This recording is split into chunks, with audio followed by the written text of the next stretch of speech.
ஆண்டவராக இயேசு கிறிஸ்துவினையே நாம் மைப்படுவதாக இந்த நாளில் உங்கள் யாவரையும் பார்ப்பதிலே மிகுந்த சந்தோஷம். நீங்கள் எல்லோரும் நல்லா இருக்கிறீங்கன்னு விசுவாசிக்கிறேன். இந்த காலவேளையில் இயேசப்பா அவருடைய குணங்களில் ஒரு குணம் நீடிய பொறுமை உடையவராய் காணப்பட்டார்.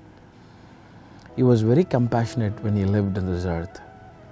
அவர் மனதுருக்கம் நிறைந்தவராய், ஆவியின் கனிகளால் நிரப்பப்பட்டவராய், அவருக்குள்ளே நீடிய பொறுமைன்றது அதிகமாகவே இருந்துச்சு.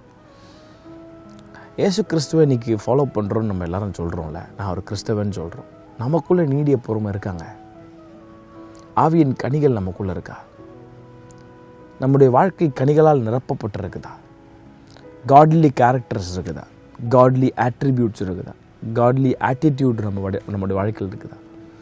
இது எதுவுமே இல்லாமல் நான் ஒரு கிறிஸ்தவன் நம்ம சொல்கிறோம் அப்படின்னா, இட் இஸ் சிம்பிளி நாம் நம்மளை ஏமாற்றிட்டு இருக்கிறோம்.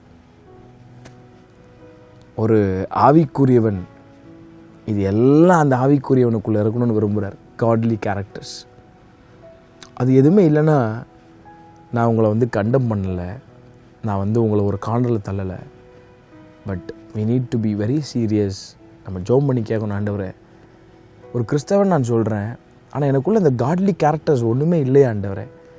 நான் பெயரளவில் ஒரு கிறிஸ்தவனாக இருக்கிறது நீங்களும் விரும்பலை, நானும் விரும்பலை, எனக்கு உதவி செய்யுங்க இயேசுப்பான்னு நீங்கள் கேட்கும்போது ஆவியானவர் நிச்சயமாகவே உங்களுடைய உணர்வுகளை, உங்களுடைய எமோஷன்ஸ், உங்கள் ஃபீலிங்ஸை, உங்களுடைய எல்லா காரியங்களையும் அவர் ஆளுகை செய்து உங்களை ஒரு பூரண மனுஷனாய் டிரான்ஸ்ஃபார்ம்டு மேனாக அவர் மாற்றுவதற்கு அவர் இன்றைக்கும் வல்லமை உள்ளவராக இருக்கிறார். இன்றைக்கி நிறைய நேரத்தில் நமக்குள்ளே அந்த காட்லி கேரக்டர்ஸே இருக்க மாட்டேங்குதில்ல. இயேசு கிறிஸ்துவுக்குள்ளே இந்த நீடிய பொறுமைன்றது ரொம்ப அதிகமாக இருந்துச்சு. எதை வச்சு நான் சொல்கிறேன்னா, கல்வாரி சிலுவையில் அவரை அடிக்கிறாங்க, அவர் காயப்படுத்துகிறாங்க, அவரை தூஷிக்கிறாங்க. நீங்கள் இந்த மத்தேயு 27 அதிகாரத்தை எல்லாம் வாசித்து பார்த்தீங்கன்னா நிறைய சம்பவங்கள் அதில் சொல்லப்பட்டிருக்கு. ஒரு மனுஷனுக்கு ஓரளவுக்கு தான் லிமிட்டு, ஓரளவுக்கு தான் அவனை காயப்படுத்த முடியும், ஓரளவுக்கு பொறுமையாக இருப்பான். இன்னும் சொல்ல போனால் ஒரு கிறிஸ்தவனுக்குன்னு வச்சுக்கலாமே,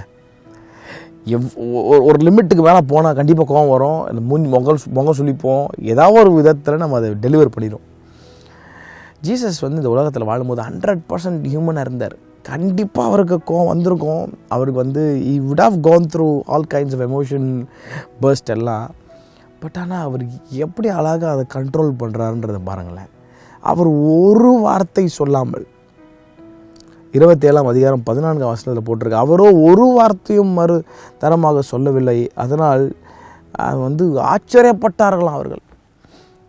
நம்மளை எடுத்து பாருங்களேன், நம்மளை ஒரு குறிப்பிட்ட லெவல் தாங்குவோம், ஒரு லெவலுக்கு மேலே நம்மளால் தாங்க முடியாது.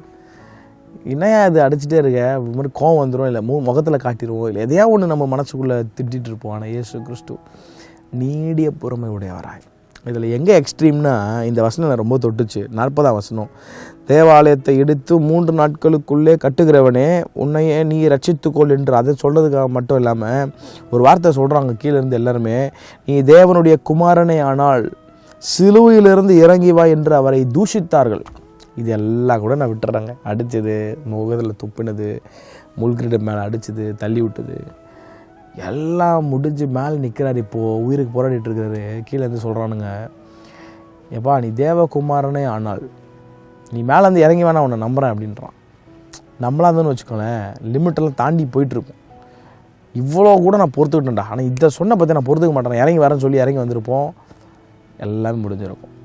நான் எதை வச்சு அவர் நீடிய பொறுமை உள்ளவர்னு சொல்கிறேன்னா, அவருக்கு இறங்கி வர்றதுக்கு வல்லமை இல்லாமலாம் இல்லை.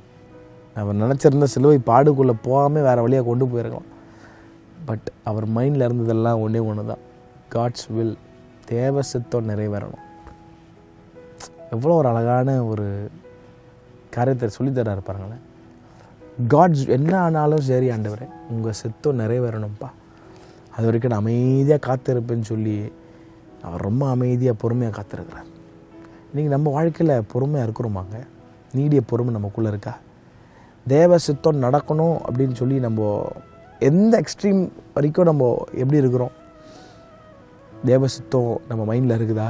நம்ம மைண்டு ஃபுல்லாக எது இருக்குது இன்றைக்கி? என் ஆசை, என்னுடைய விருப்பம், அது நடந்துடணும்ப்பா, தேவ சித்தம்லாம் அப்புறம் பார்த்துக்கலாம் இல்லைங்க. ஒருவனை பின்பற்ற விரும்பினால் தன்னை தான் வெறுத்து செல்ஃபு அவன் டிசையர்ஸு எல்லாத்தையும் வெறுத்துட்டு அவனுக்குன்னு ஒரு சிலுவை கொடுக்கப்பட்டிருக்குல்ல, அதை எடுத்துகிட்டு என்னை பின்பற்ற கடவுள்னு சொல்லப்பட்டிருக்கு. இயேசு கிறிஸ்து அப்படிப்பட்டவர்களை அவர் தேடிக்கொண்டிருக்கிறார், விரும்புகிறார். நீங்கள் அப்படிப்பட்ட ஆளாக இருக்கக்கூடாது. ஹிஸ் மைண்டு, அவருடைய சிந்தை எல்லா ஃபோக்கஸ் ஒன்று தான், தேவ சித்தம் நிறைவேறணும். அதை விட்டு அவர் எங்கேயும் மாறவே இல்லை. இதை கேட்டுக்கொண்டிருக்கிற அன்பு வாலிபனே, தேவ சித்தத்திற்கு நீ உன்னை ஒப்பு கொடுத்துருக்கிறாயா? இல்லை என் விருப்பம் என்னுடைய இஷ்டம்னு சொல்லி உட்காந்துருக்கிறியா? ஆண்டவருக்கு he had choices, but his focus was all about the will of God. அதனால தான் இயேசு நாம எங்கேயோ உயர்த்தப்பட்டிருக்குது. இன்றைக்கி ஆண்டவர் சொல்கிறாரு, தேவ சித்தத்துக்கு வாழ்க்கையை ஒப்புக்கொடு. ஆண்டவர் நேரடியாக உங்க கூட பேசிகிட்டு இருக்கிறார்.